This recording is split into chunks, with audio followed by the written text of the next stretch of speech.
All we could hear was gunshots. The rebels on one side and the government soldiers on one side, and now they're using the bus as the shield. Oh man. So we had to lay down on the floor of the bus. And for the next 5 hours, we couldn't say anything. Olive, help me pronounce your last name. Aneno. Aneno. Yes. Aneno. Just don't say Aneno, because if you say Aneno, then...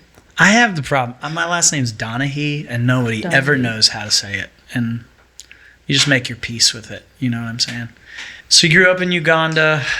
That's completely different than my experience. So I'd love to hear what that was like for you and a little bit of your story. And for me, growing up in Uganda, it was really a great experience, and I'm pretty sure you would love it.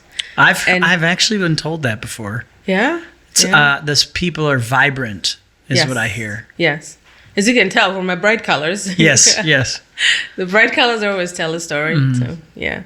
So growing up in the northern part of Uganda, it was a very vibrant environment with lots of different activities. And I grew up with my grandparents. Okay. And I grew up with my grandparents because my mom was in nursing school Oh, okay. when she had me. And Yeah. my older sister was 3 at the time. And after that, my grandparents traveled and got me and Juliet and raised us in the homestead. Can you give My me- grandfather was a Protestant pastor, and so prayer and learning the Word of God was something that we did every single day. So in the evenings, my job at a very young age was to get the mat and put it around the fireplace so my friends could come and sit and listen to my grandfather teach. And so those moments, the information was so important because later on in life, I mean 2-3 years, it was very important because then I had to rely on those truths that he revealed through scripture to thrive and survive. And survive. So what Yes. happened at that stage, for those tuning in? So I went from living in a community where weekend it was like dancing, traditional dancing, drumming, and just enjoying our community life. Yeah. And farming, we grew everything that we ate. And then all of a sudden now we had this rebel activity, not even a rebel active, but it was disturbances happening within the area. Right. And word began reaching us that, hey, it's coming, it's getting closer. Try to find ways of how to stay safe. Of course, that was the very first time there was fear. There was a lot of fear. Yeah, I mean, when you, what would that even look like for your community? How do you stay safe if you hear rebels are coming your way who are armed and you're in a farming community in huts? What does that even look like? It was. I'll try to paint a picture. Yeah. So there's always this belief: if you're together, you can do more. And just coming together almost created like a protective factor for us. And I recall just very, very, very young, where I didn't go to school that Monday, and the people that went to the kids, my friends that went to school that Monday, they got abducted, and they were being trained to become child soldiers. Oh. And so now all the neighboring homes, they began coming together and just hiding in big numbers. And hiding in big numbers because when I say rebels, it's a group of children that have been brainwashed to the point where they can't recognize their own parents. No. And they're the ones who come and do the abduction.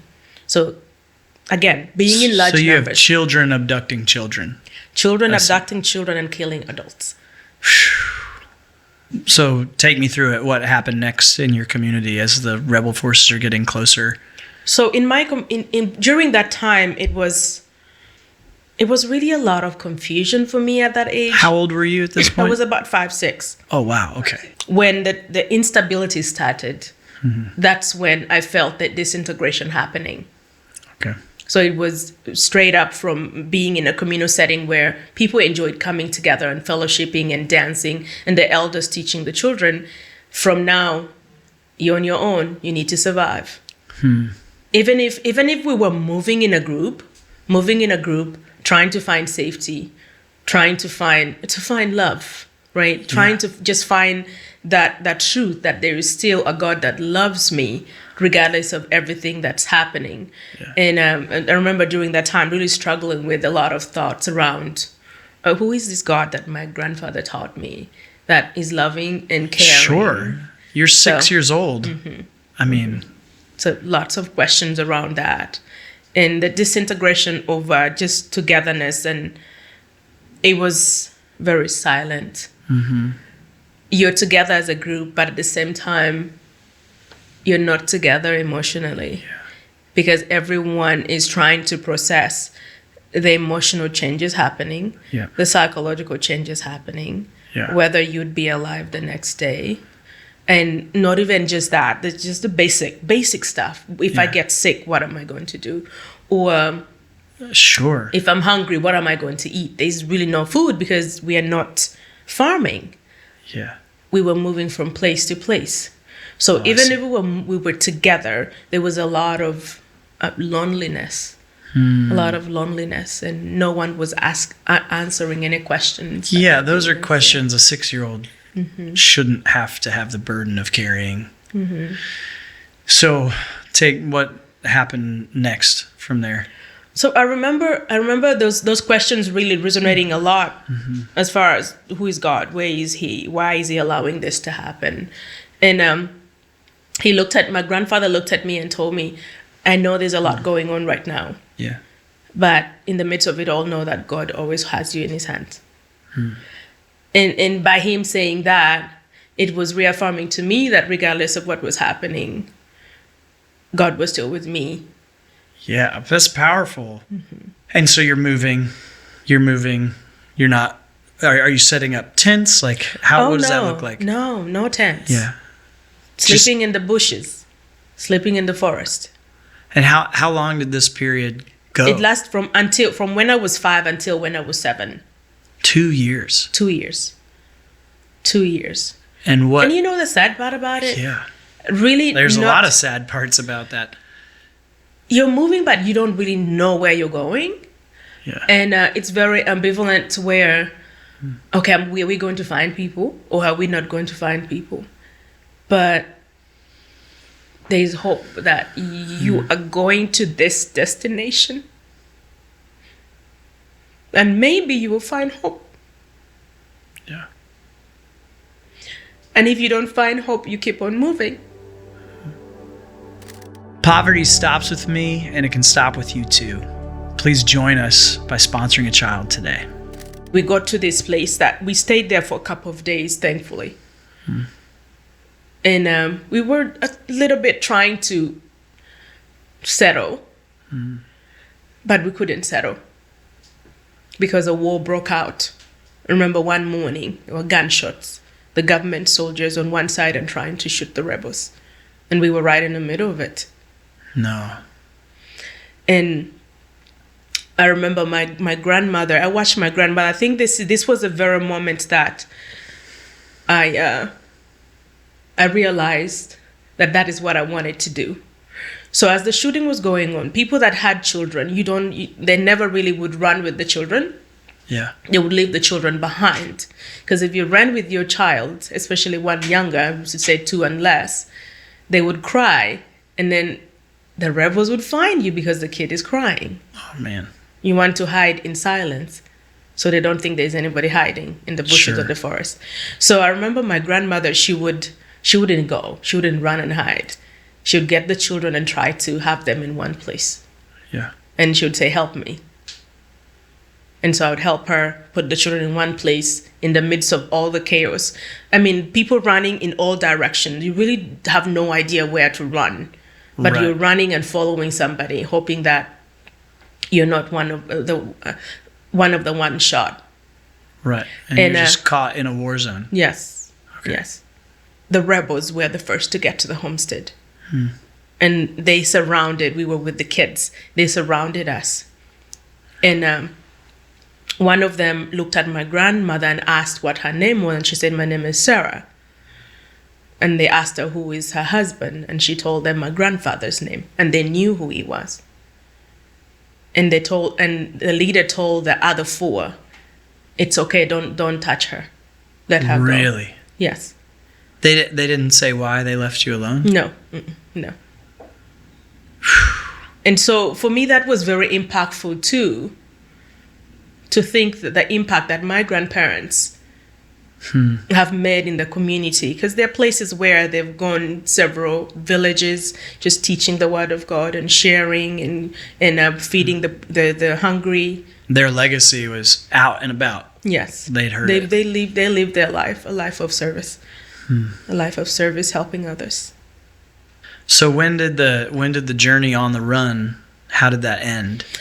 It actually ended then we had to leave that small town and we had to move for 2 days.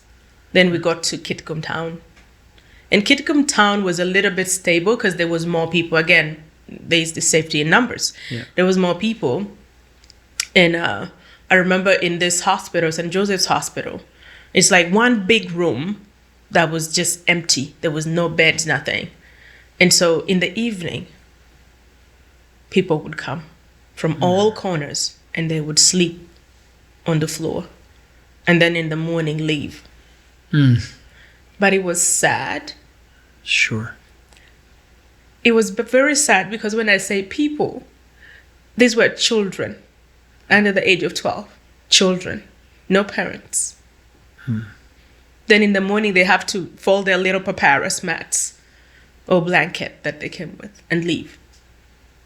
And the next day, the same thing happens. And it was during that time when there was this group of students who were traveling around the world and highlighting the world on what was happening in the northern part of Uganda. And that was a time that Invisible Children actually was brought into the global world. Yeah. To tell them what was happening, because we were invisible children. Because the world didn't see what was happening. When war happens or when there is suffering, we forget the suffering of the children. And I remember my grandfather, he looked at me and said, "Hey, I got you a bus to go to the capital city." And he told me, you're going to meet your mother. You're going to stay with your mother. I hadn't stayed with my mother. And now I have to go live with her. And we were traveling in a convoy. At the front was a government truck with government soldiers on it. Yeah. At the back was another government truck with the army in it. The trip is 8 hours. Okay. Wow. So we had only gone about 3 hours, and all of a sudden we were told to stop. We stopped. And all we could hear was gunshots. The rebels on one side and the government soldiers on one side. And now they're using the bus as the shield. Oh, man. So we had to lay down on the floor of the bus. And for the next 5 hours, we couldn't say anything. And when we got to the capital city, the stairs, everyone was looking at us, not believing that there were people in the bus.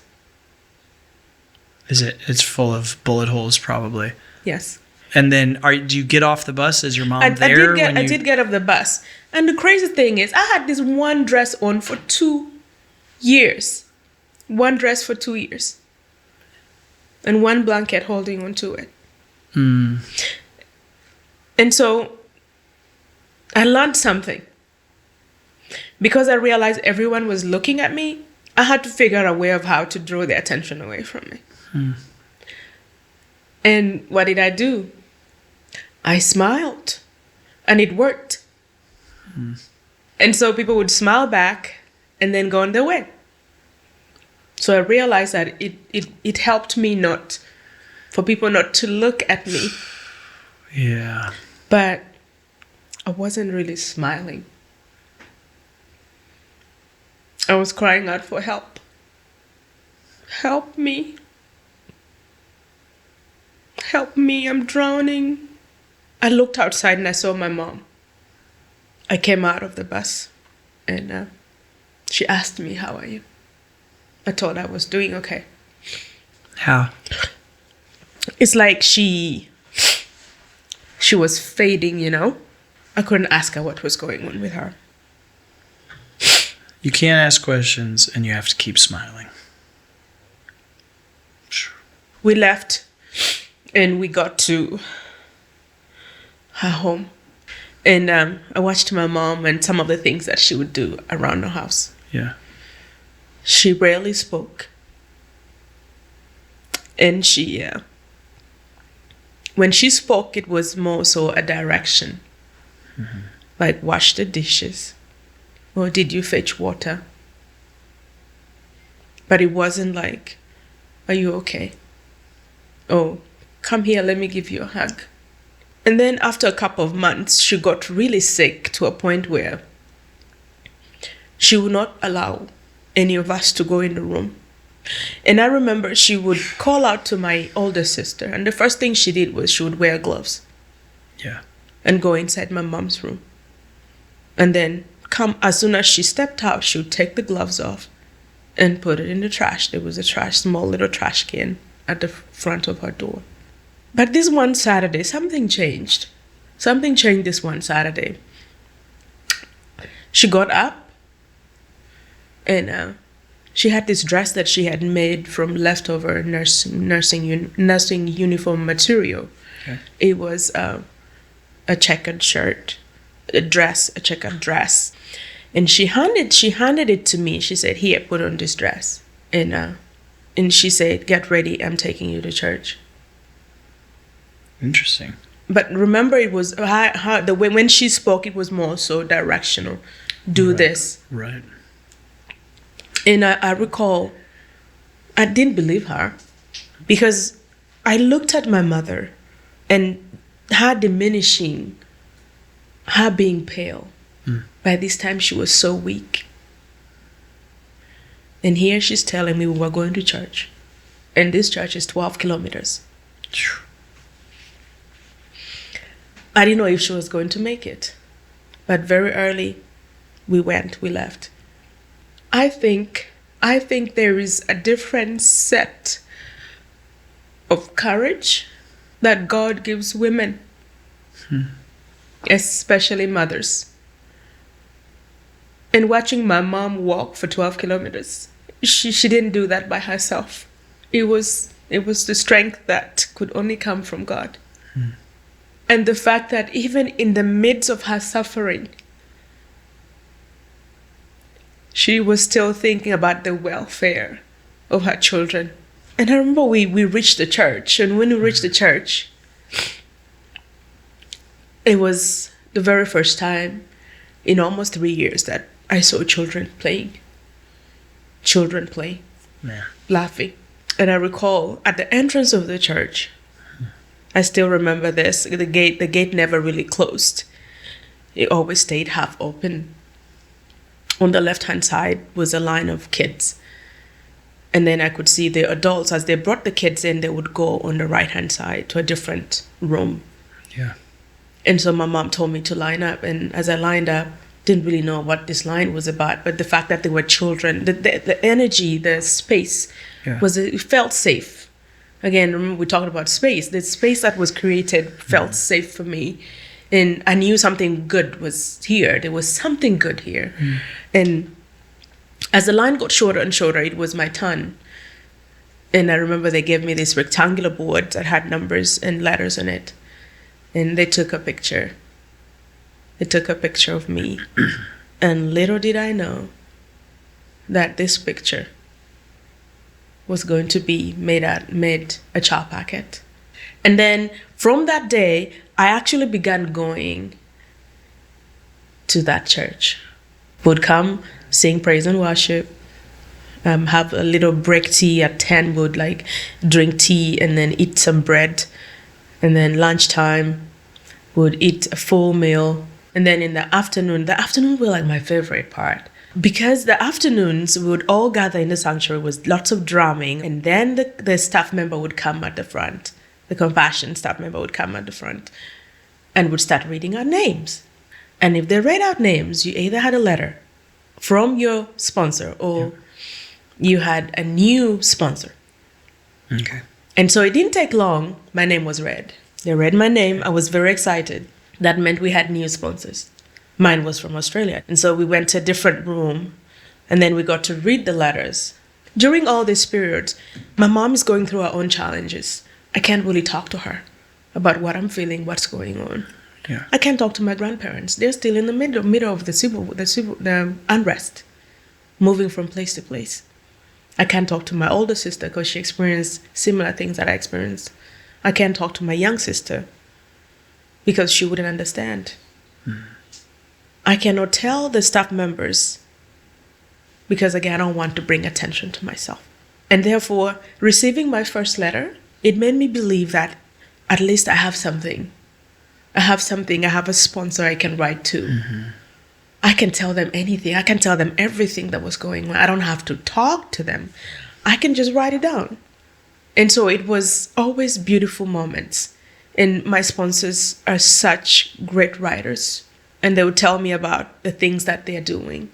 I would look forward to my letters.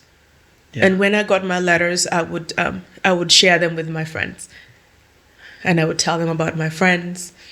And the birthday, I had never received a birthday gift before.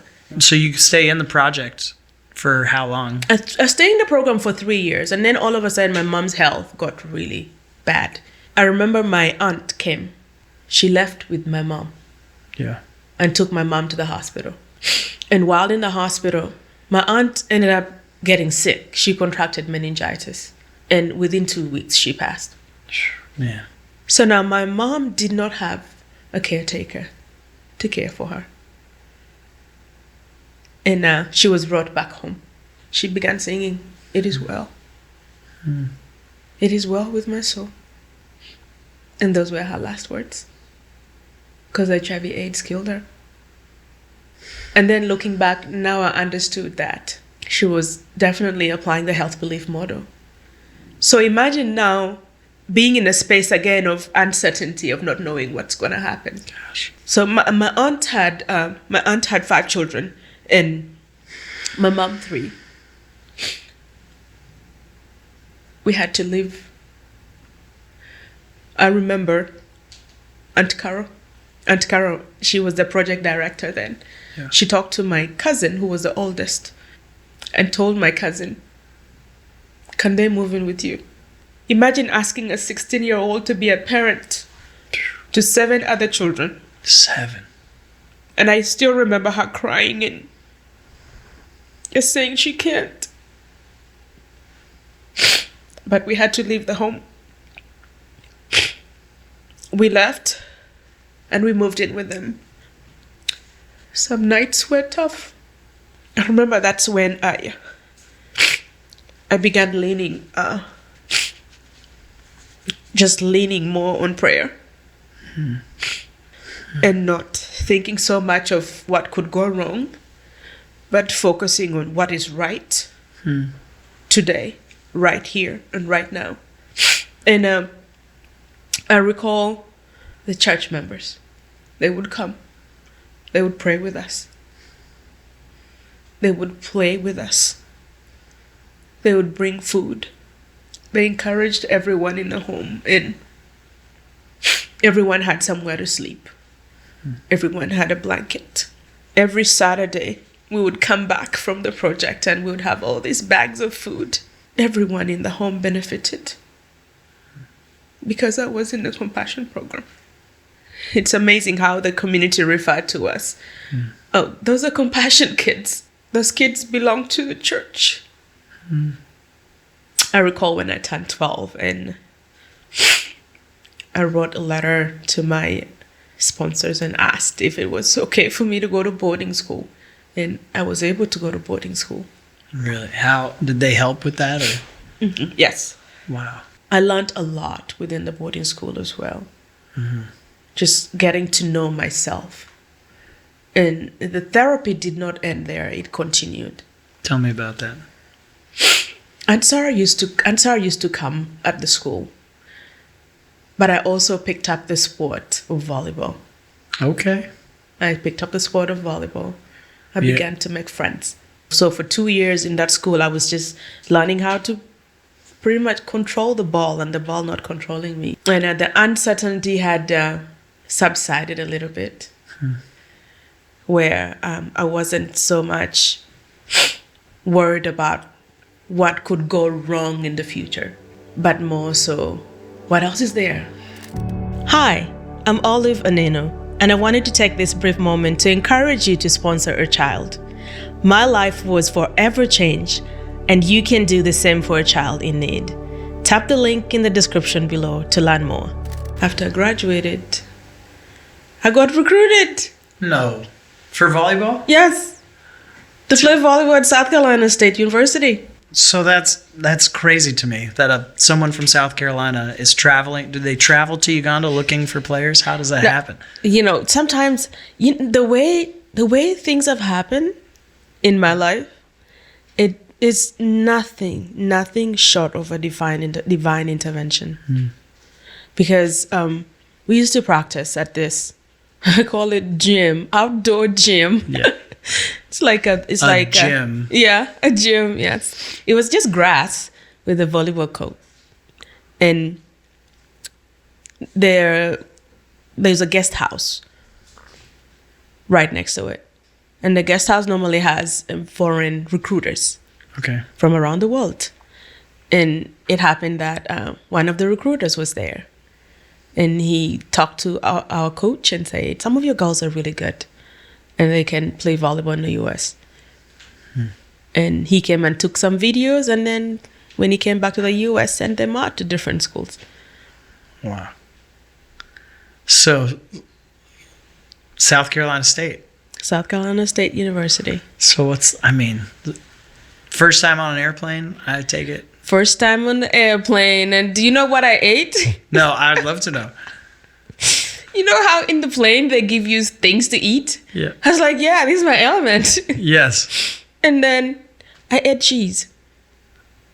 I was like, what is this? Never had cheese? No. You'd never had cheese? No, never had cheese. First time. How'd that go? I didn't know what to. It was just something that it had some funny taste to it, like fermented taste. And then the other thing that I ate was butter. I ate, that.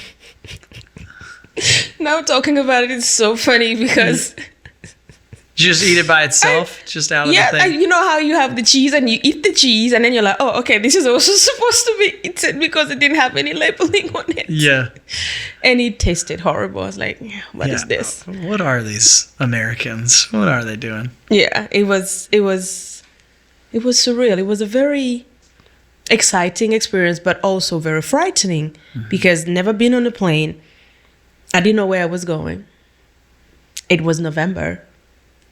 Landed in DC and it was cold. Yeah.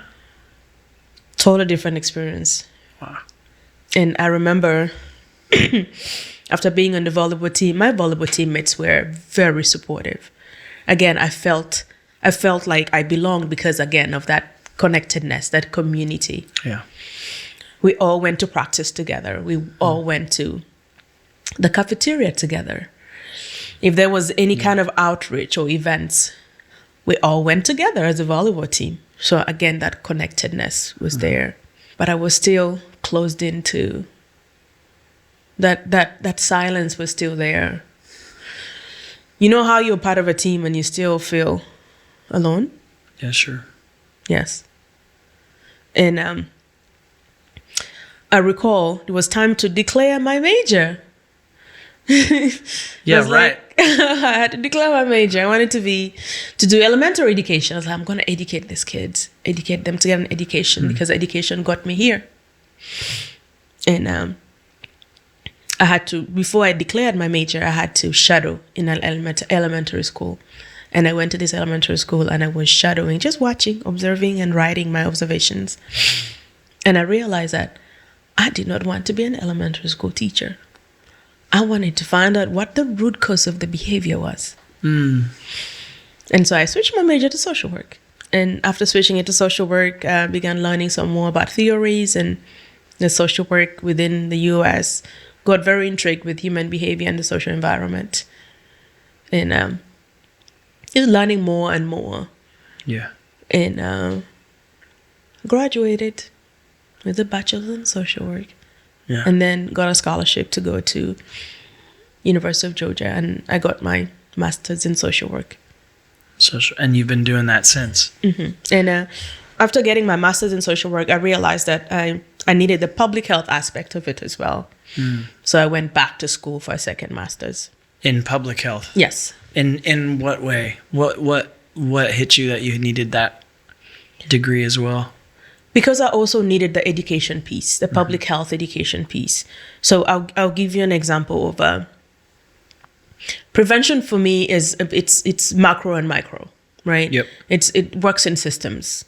One system cannot function without the other, right? Yep. So when I looked at social work and what was happening within like the one-on-one, I realized that there was need to educate the masses, right? Let's say the community of what I was dealing with in the one-on-one, right? Right. Just like what I'm doing now.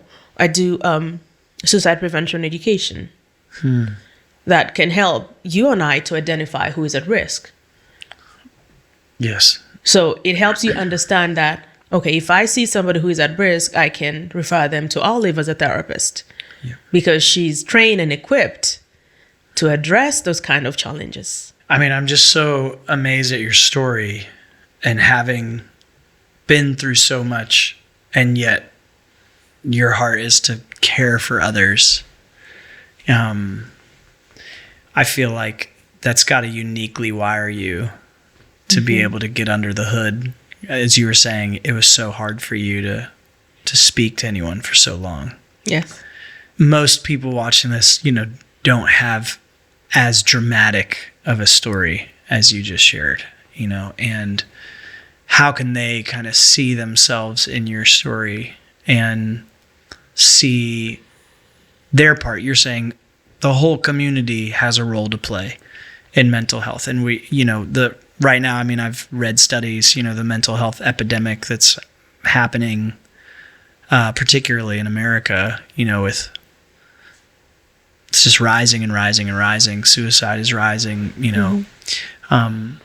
What are some ways that we can learn from your story and learn from you and apply that to our lives and how we can see people in our community? So when you look at my story, the greatest impact was when I was a child. I needed to see that there is hope. I needed to see that even if my safety net kept on disintegrating, there's always still people that came together, right, to provide that help. And a lot of times when you're suffering, it's very easy to isolate yourself and burden yourself with the suffering. And yet when we share it, it's lessened. And a lot of times just talking about it to someone else, it doesn't really solve it, but at least someone else is carrying the burden. Right. And when I look at what I'm doing now, I also refer to my journey in the form of what I call ACEs, right? Adverse childhood experiences. So when you look at adverse childhood experiences, you can categorize them into two. Okay. The first set is child abuse and neglect. These are children who experience abuse and neglect. And then the other part is the dysfunction that happens within a home. Yeah. And the dysfunction can be separation, divorce, substance use, or it can be incarceration. Right. Right. So children who are exposed to any of those 10 adverse childhood experiences, they are now exposed to other outcomes, right? So let's say if I am exposed to 4 of the 10, there is a chance that I'm 12 times more likely to think about ending my life than anyone who is not exposed to it. So if you have a child, like, I'll use my son as a reference, he's 13. Okay. I'm a single mom, which means he's being raised in a single parent home. That's already one adverse childhood experience for him. Right. Right. Which you would know something about. Yes. Having been through that yourself. Yes. So what does it teach me about raising my child? It teaches me that even if I am not together with his father, he needs his father. And therefore, what can his father do to help him thrive? I didn't know my father. If he walked in here, I wouldn't know that that's him. Really? And therefore, it's very important that the two parents still parent. And so a lot of times we forget that you do have husband and wife, then you have mother and father, right? Sometimes we carry the husband and wife role into the mother and father role. These are two different roles. Right. And that can create a lot of dysfunction for children. A lot of dysfunction. And now let's dive into like the suicide prevention stuff. Yeah. Suicide is very complex. And there is not one cause of suicide. Right. It's a culmination of so many other things. And there's always that one drop that tipples the cup over.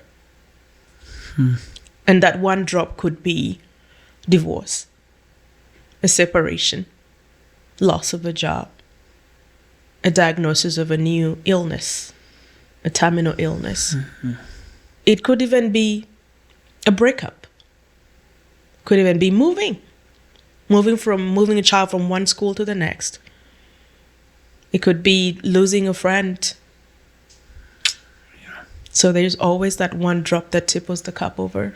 So my best friend, when we were in sophomores in high school, his older sister, who was a freshman in college, and she was like Miss Popular.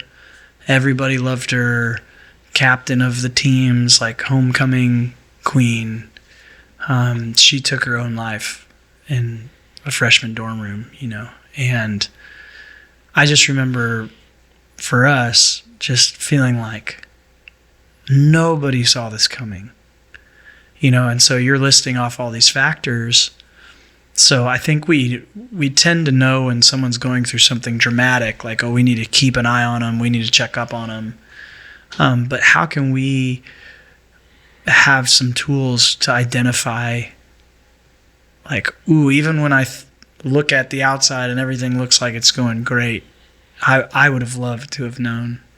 How could I have played a hand in helping her get help, Remember when I did mention that my smile kept people away? A lot of people use that. It's very hard for you to say, I'm having a hard time. Oh, I'm depressed, because I have learned to be where I am, right? And so with your friend, it's very sad that she passed that way. And yet she had a lot of people that loved her, but creating that space. And not just saying, how are you doing, Mike? There's a 75% chance that you're going to tell me I'm doing fine. And how do we create the space? Do you think we just move too fast in this culture? I think we move too fast. Yeah. And we don't stop. I talked about the grounding yourself, being where you are. Yeah. Like if I'm having a drink with you, if I'm having coffee with you, I'm having coffee with you. I'm not thinking about the traffic I'm going to encounter. And you will, between Nashville and Georgia. I'm having coffee with you. I'm talking to you. I'm present. My ears, my eyes, my mind, what I feel is here, is present. And you can sense that too, because I'm right here with you. If I was not here with you, you could sense that as well. And I'm pretty sure there are people that you've encountered that you've told some things about yourself that you wouldn't tell anybody. And then you ask yourself, oh crap, how did that happen? Yeah. Because they created that space for you to feel vulnerable without judgment and just really being able to talk and listen. And I also think we miss a lot of that in the church today. We miss it. Oh, yeah. We miss a lot of that. And someone earlier asked me, how's your husband? Again, the assumption that if someone has a child, right, they have a husband. Right. Right. But that is not always true. There's a lot of single parents out there. And as a church, what have we done? What have we done to the single mothers? what have we done to the single fathers? Right. We've created a narrative that exclude them in the safe space that the church is supposed to be. Right. And therefore, if they're suffering, do you think that they would ask the pastor for any resources? Mm-hmm. They're not going to. Because even if they feel the conviction of coming to church and being fed spiritually, mm-hmm. they don't feel like there's that safe space for them to belong.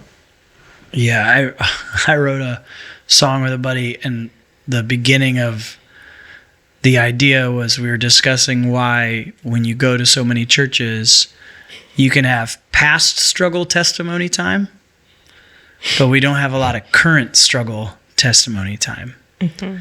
And you got to go to 12 steps for that. You know, even though my buddy who's an addictions therapist, mm-hmm. he said he's never experienced the presence of God more poignantly than when people get in a circle and are just ruthlessly vulnerable. Mm-hmm. And I think perhaps that we get so focused on the power of grace to redeem us from our struggles that we forget there's also this power of grace that's redeeming through them. Yes. And to be honest, like as you're talking, as you're telling your whole story, I think about, I want to grow in my capacity to suffer with you. Because I think even for some people watching this, the more tragedy you kept sharing, mm-hmm. there comes a point where we're like, okay, I got to turn the channel. Like I can't suffer anymore. Mm-hmm. And the word compassion means to suffer with. And so I'd love to hear from you as a therapist, as a mental health social worker, how can we increase, because the reason we're not present is because we need comfort. Mm-hmm. We need comfort. We need mm-hmm. comfort. We need comfort. We need comfort. And we're not able to suffer with somebody. How can we increase that in us? It's educating yourself, mm-hmm. awareness, and just being open to learn, open to learn. And I am yet to find one mental health support group, a mental health support group within a church setting. And when someone is going through challenges, they're going to talk to their pastor. The pastor will pray. Then what? Right. He doesn't usually go, here's a mental health worker I could team you up with. Exactly. It's very... Exactly. And we have the resources. We have it. There's so many therapists that go to church. Have you seen that t-shirt that says Jesus and coffee and therapy? And therapy. That's one of my favorites. So again, yes, just really opening the church up, because that is where a lot of people seek for solutions. Mm-hmm. And unfortunately, the space is not welcoming for someone who is struggling with a mental illness. And you find individuals who are struggling with mental illness, they will stop going to the church because of some information that they have heard in the church that might not be supporting of their suffering. Mm-hmm. Mm-hmm. And something as simple as reaching out. Oh, I haven't seen Mike today at church. I'm going to check on Mike. Poverty stops with me, and it can stop with you too. Please join us by sponsoring a child today. I've often been impressed as I get older. The most exciting part of Jesus' life to me is the 30 years he didn't do anything. Because as a man, at least I feel this way, my first tendency isn't to feel it, it's to try to fix it. And yet I look at Jesus and I go, he felt it for 30 years before he fixed anything. And as you're talking, it reminds me of that. Did you see the Pixar movie Inside Out? Mm-hmm, yeah. I heard some therapists helped write the script, and where Sadness is like sitting by the girl Riley, and Joy goes, how did you do that? How did you fix her? And she's like, I felt sad with her. And she goes, that's not supposed to work. That's not supposed to how this goes. Would you say Auntie Sarah at the project, like learning to actually talk to her, and I don't want to put these words in your mouth, but you feel like that was the beginning of seeing that for yourself, of learning to articulate it? Yes, it was the beginning of someone who did not judge me, someone who was there to help me. And also that did not stop, because throughout my journey, there are definitely other experiences that I went through. Yeah. And I always needed that safe space. Someone who will teach me, someone who will pray with me, someone who will guide me and show me the right path, right? And that doesn't stop. Yeah. It's a journey that gets on. You keep on living the journey, right? Because you're being introduced to different systems, different experiences, and sometimes you absolutely have no idea of what to do. And not just relying on prayer. Prayer is very centering. Prayer for me is a reminder of the oneness, and just that my spiritual impact alone is very, very vital in your spiritual impact, right? Because if I experience Christ, it's going to show through what I do, and therefore it's going to impact what you do, right? Sure. You might have more questions as to, hey, I see this different about you. What is it? Oh, it's Jesus. It's Christ. It's my belief in God that we are together. We are together in this. Whether it's suffering or rejoicing, we are together. The collectedness. Again, we're talking about community again. Just being together. And getting into a space of creating I cannot stress enough creating a safe space. Well, I mean, you just took us through your journey. 3 years, with your grandparents, experiencing the ark. I mean, completely safe, to 3 years of completely unsafe all the time. And then going in to sort of a safe space with your mother, and then having this retreat. I mean, I'm hearing that in your story, just these spaces that we can create for each other. Yeah. And even our own kids. Yeah. Because sometimes we are in, the way we parent is very similar to the way that we were parented, right? And child comes in 3:30, do your homework. I'm tired. I can't do my homework. I'm tired. I just need a nap. No, you're going to do your homework first before you nap. Now a power struggle goes on. How about you say, okay, honey, what happened? Are you okay? Did you make someone smile today? Did someone make you smile today? That's when you're going to begin hearing the narrative. And you're like, okay, maybe homework is not the best option right now. Yeah. Let's do something else. So that is listening. And I think when we get into our daily ups and downs of like 9 to 5 and just working, we forget that we do have other humans that depend on us. And that we are allowed to stop. Even just as you described Uganda, your early years there, I could feel my blood pressure going down. I'm like, I want to sit and go dancing and singing and hanging out, because I mean, I have 4 daughters. I need help.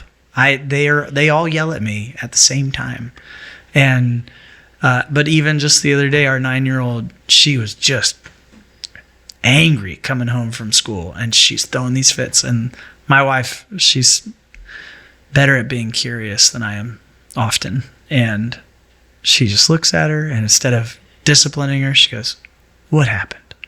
And she's like, "At lunchtime, the girls wouldn't sit with me." And you go, oh man, there was a thing under the thing. But our schedules don't allow us to take that time. Well, I think they do. They can. Yeah. I think sometimes we're in our heads, we're like, okay, 9 to 5 and no interruption, nothing. But guess what? You can spare 30 minutes. And it's even worse if you're working virtually. If you're working virtually, you think that you have to be there and just cruise through it all. But just the 30-minute break, get away from the computer, take a walk outside, works wonders. Yeah. And by the time you come back and you're finishing the next half of your day, you're actually productive. Right. Oh, man, well, this has been productive. Your challenge, I feel so challenged by you and by your story, and even just the ability to look for redemption in the midst of tragedy and chaos and darkness, and yet there's people that came along in your story who listened to you, who made space for you, and now here you are making space for people day in and day out, which is beautiful. Thank you. Is there anything you'd like to add, or anything we didn't cover that you'd like to share? Yeah, I would. So, you know how they say, be careful what you ask for? Yeah. So I remember I was 29 years old, and I asked God, I said, I need a child. And guess what? Right before I turned 30, my son was born. Got him. God gave me my son. And I was very excited. He came out looking. His eyes were open like this, just looking at everybody in the room. He was the most beautiful thing I'd ever seen. Like, this human now depends on me as the mom. It was exciting. And then the sleepless night started. Sure. And I was like, what did I just do? I understand that feeling. Yeah. What did I just do?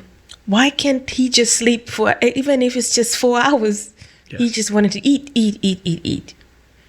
So 4 nights of insomnia, of not sleeping, will take you to dark places. And that was me. I couldn't sleep. I was trying to find ways of how I could sleep. And I remember calling the crisis line in 988. By that time, it was different. And I was talking to the person on the other side because I wanted to understand what was going on with me. And she helped me understand what was happening. I needed sleep. And I remember the next day, my son had a visit with his pediatrician. And when she looked at me, she immediately called my son's dad. And I sat down, she prayed with me, and then she called a therapist as well to start working with me. And therefore, it was very fortunate that someone who was educated on the signs and symptoms of depression was able to see it and was able to give me the help that I needed. So does the suffering end? The suffering doesn't end because we are alive every day and we're exposed to different challenges, different situations. But at the end of it all, it is those protective factors that keep us going. And the protective factors keep on increasing each day. We just have to reach out. And I hear you saying, particularly in the church, we need to broaden our idea of what God's grace looks like. Yes. That it's not just pray for it and now it's fixed. That sometimes God's grace looks like a hotline. Yes. Sometimes it looks like medicine. Yes. Sometimes it looks like someone sitting with you. Sometimes it looks like a therapist. Sometimes it looks like, and I think that's well said and well remembered. Olive, thanks for your time. Thank you. I've been honored hearing your story. I have one last question for you. Please. If I told you that I was suicidal, what would you say? I'm not sure. So it's very important. I can tell it's a safe space for me to express myself. And it's also okay. And I'm glad that you said you're not sure. But what you do after the I'm not sure is very vital. I'm not sure, but I'm going to call 988. I'm not sure, but I'm going to call Pastor so-and-so because there's a therapist at the church that can help. I'm not sure, but I'm going to pray with you. And when I'm done praying with you, we're going to call somebody for help. Or we'll text help to 94741 so we can connect with the counselor to help. So it's very important. Those very hard questions that we ponder over that sends us into loneliness. It's very vital that you have that one person that you are 100% comfortable with. And if you don't have that person, there are phone numbers out there that you can reach out to. Thank you, Mike. You're welcome. Thank you. Welcome. Thanks for watching. If you're thinking about sponsoring a child, please tap the link in the description below. Poverty stopped with me, and it can stop with you too.